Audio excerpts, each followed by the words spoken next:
Good morning students.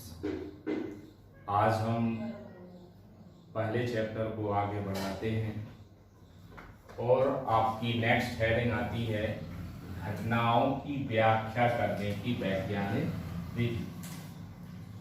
इसी को English में कहेंगे scientific method for the explanation of phenomena.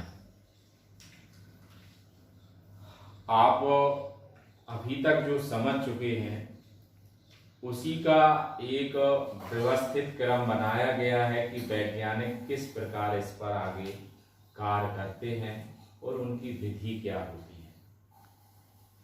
आपने द्रव्य, ऊर्जा और उससे संबंधित क्रियाओं का बारे में समझ चुके हैं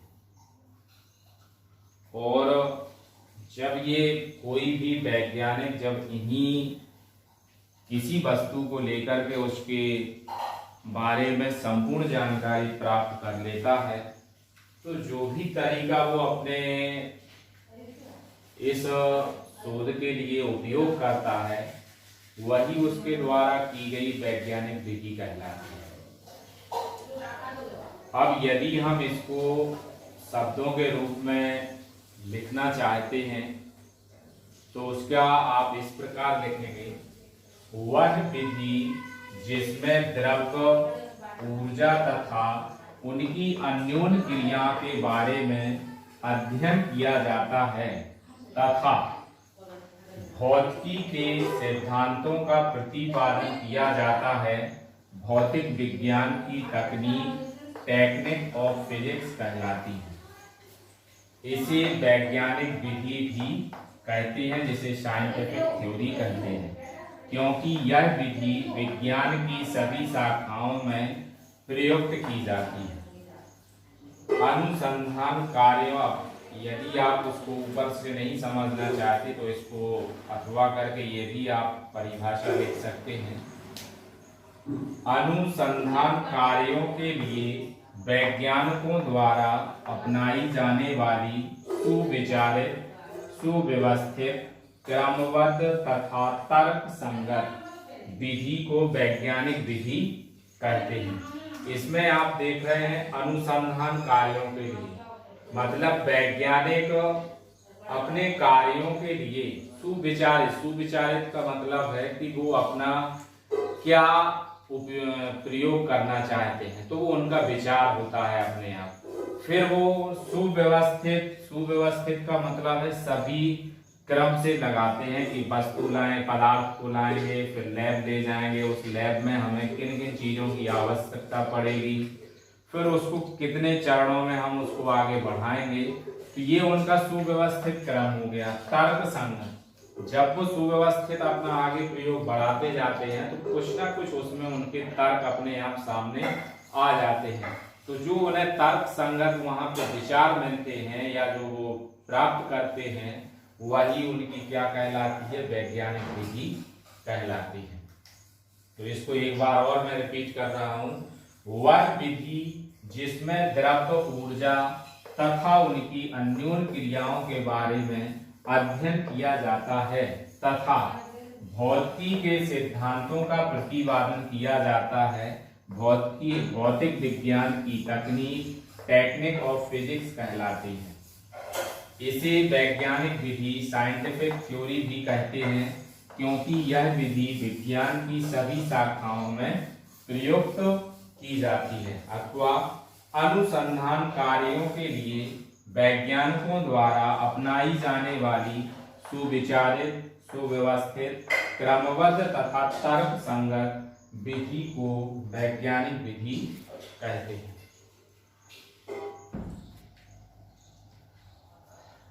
वैज्ञानिक विधि के प्रमुख पद, सबसे पहला आपका आता है क्रमबद्ध प्रेक्षण। तो वैज्ञानिकों द्वारा जो भी नियम अपनाए जाते हैं कि हम ऐसा करेंगे फिर ये करेंगे, तो उन चरणों को हम समझते हैं, इसलिए हम क्या कहते हैं, वैज्ञानिक विधि के प्रमुख पद। सबसे पहला क्या है आपका क्रमबद्ध प्रेक्षण। क्रमबद्ध प्रेक्षण का मतलब ये है कि किसी समस्या को यदि आप सुलझाना चाहते हैं तो उसको हम योजनाओं द्वारा एक पार्टिकुलर वे में हम उसको आगे बढ़ते हैं।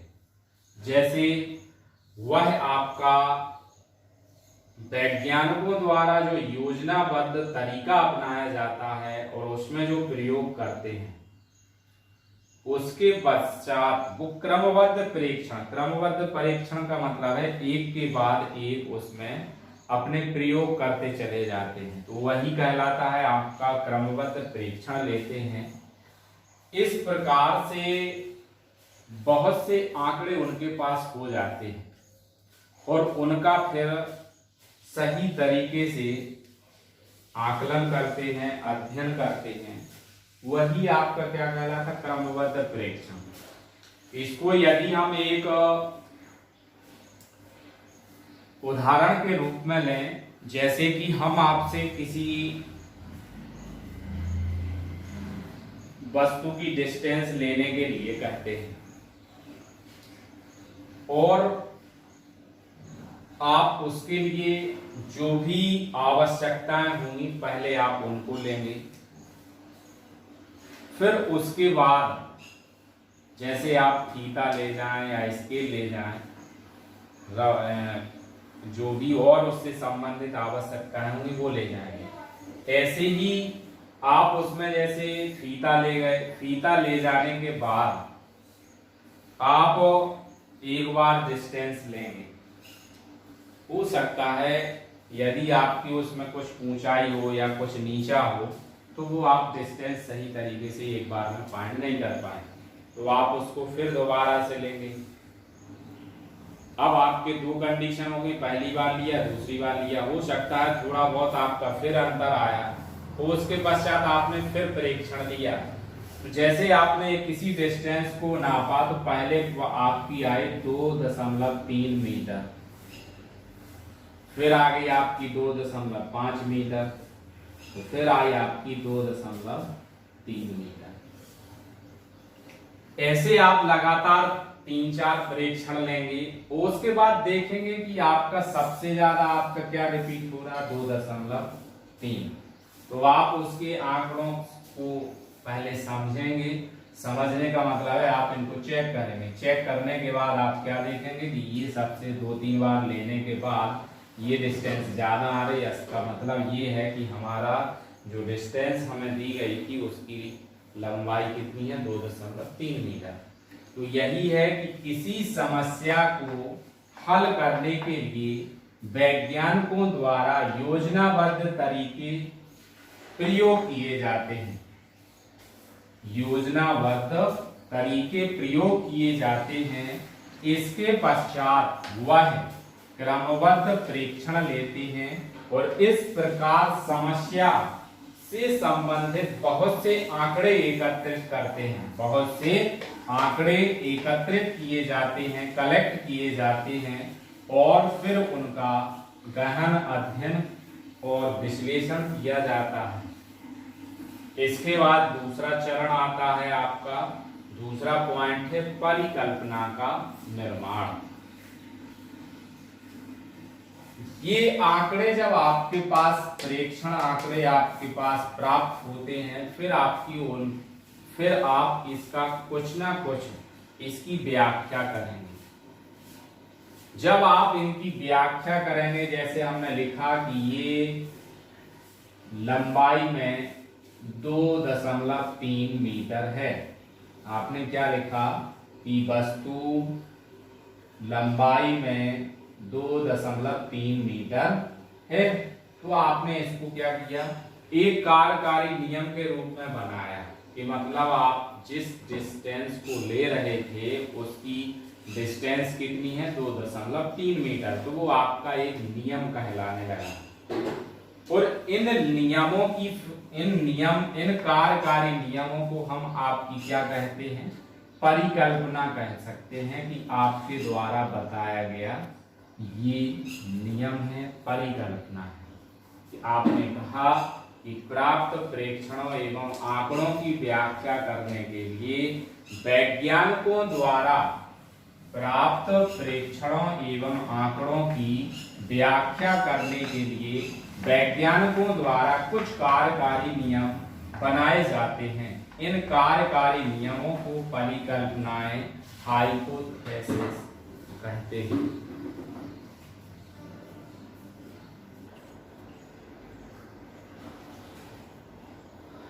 थर्ड पॉइंट आपका आता है परिकल्पनाओं का परीक्षण, टेस्टिंग ऑफ हाइपोथेसिस। अब इसको आप जैसे 2 पॉइंट कर लेते हैं, उसके बाद आपका कुछ ना कुछ नियम लिख दिया जाता है। उस नियमों जो नियम आप बनाते हैं, उस परिकल्पना के आधार पर जो कुछ भी आपके निष्कर्ष निकलते हैं और जो भविष्यवाणियां की जाती हैं,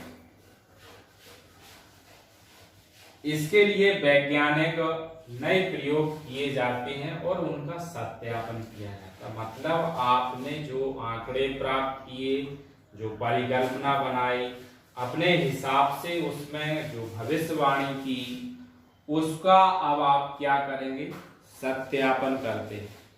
तो वही क्या कहलाती है, परिकल्पनाओं का परीक्षण। इसको लिखेंगे कैसे, परिकल्पनाएं बनाने के पश्चात इन परिकल्पनाओं का परीक्षण किया जाता है। इसके लिए वैज्ञानिकों द्वारा परिकल्पना के आधार पर कुछ निष्कर्ष निकाले जाते हैं और कुछ भविष्यवाणियां की जाती हैं। इसके लिए वैज्ञानिकों द्वारा नए प्रयोग किए जाते हैं तथा उनका सत्यापन किया जाता है। जैसे आपने वो डिस्टेंस प्राप्त कर ली थी 2.3 मीटर, अभी आपने मीटर स्केल से उसको मापा था। अब आपकी बरसात आई, समय निकला, हर समय उसको हमने फिर नापने का प्रयास किया और जब उसका नापने का दोबारा से प्रयास किया जाता है तो वही उसका क्या कहलाता है, सत्यापन कहलाता है। जब आप परिकल्पना का परीक्षण करेंगे तो लास्ट में आपकी अंतिम हेडिंग आती है अंतिम सिद्धांत, फाइनल थ्योरी। अब उसके बारे में क्या निष्कर्ष निकला, उसकी फाइनल रिजल्ट क्या लिखेंगे। तो प्रयोगों द्वारा सत्यापन करने के पश्चात आपका ये मान लिया जाए कि इस वस्तु की डिस्टेंस इस वस्तु की डिस्टेंस कितनी आई, 2.3 मीटर है। तो वही उसका क्या मान लिया जाएगा, अंतिम लंबाई मान ली जाएगी। मतलब उसकी कुल लंबाई कितनी हो गई, 2.3 मीटर। तो वही हम क्या कह देते हैं, अंतिम सिद्धांत कह देते हैं, सिद्धांत मान लिया जाता है उसको। लेकिन यदि आपने जो परिकल्पना प्राप्त की और आपने जो भविष्यवाणी की, उसके सत्यापन में कुछ ना कुछ आपका गलत पाया जाता है। जैसे किसी ने कहा ये 2.3 से कुछ आगे है, इसका मतलब क्या है आपका कि अब आपकी जो अंतिम सिद्धांत बन रहा था, जो भविष्यवाणी की थी, उसमें कहीं ना कहीं सुधार करने की आवश्यकता पड़ जाती है, क्योंकि उसका सत्यापन नहीं हो पाया और वह सुधार करने की आवश्यकता हो जाती है। तो उसको हम फिर दोबारा से प्रेक्षण लेते हैं और उसको प्रेक्षण लेने के पश्चात फिर हम उसकी परिकल्पना करते हैं, परीक्षण कहते हैं। और यह क्रम तब तक जारी रहता है जब तक कि हम उसमें पूर्णतः सुधार प्राप्त ना कर पाए, अर्थात उसका अंतिम सिद्धांत या अंतिम निष्कर्ष पर ना पहुंच जाए, तब तक हम यही सुधार उसमें नियम और आवश्यकताओं को करते रहते हैं। और जैसे ही हमारा अंतिम प्रयोग करने के पश्चात एक पूर्ण निष्कर्ष पर पहुंच जाते हैं, वही आपका जो नियम लिखा जाता है, उसी नियम को हम अंतिम सिद्धांत का नाम देते हैं, उसी को हम फाइनल थ्योरी कहते हैं। अब इसको आप लिखेंगे कैसे? यदि प्राप्त निष्कर्षों तथा भविष्यवाणी का प्रयोगों द्वारा सत्यापन हो जाता है तो उसे अंतिम सिद्धांत मान लिया जाता है। परिकल्पनाओं के निष्कर्षों तथा भविष्यवाणियों का सत्यापन न होने की स्थिति में उसमें आवश्यकता अनुसार सुधार किए जाते हैं। सुधार न होने पर नई परिकल्पना बनाई जाती है और उनका परीक्षण किया जाता है। परिकल्पना बनाना तथा उनका परीक्षण करना, यह क्रम तब तक जारी रहता है जब तक कि प्रयोगों द्वारा अंतिम सिद्धांत प्राप्त ना हो जाए।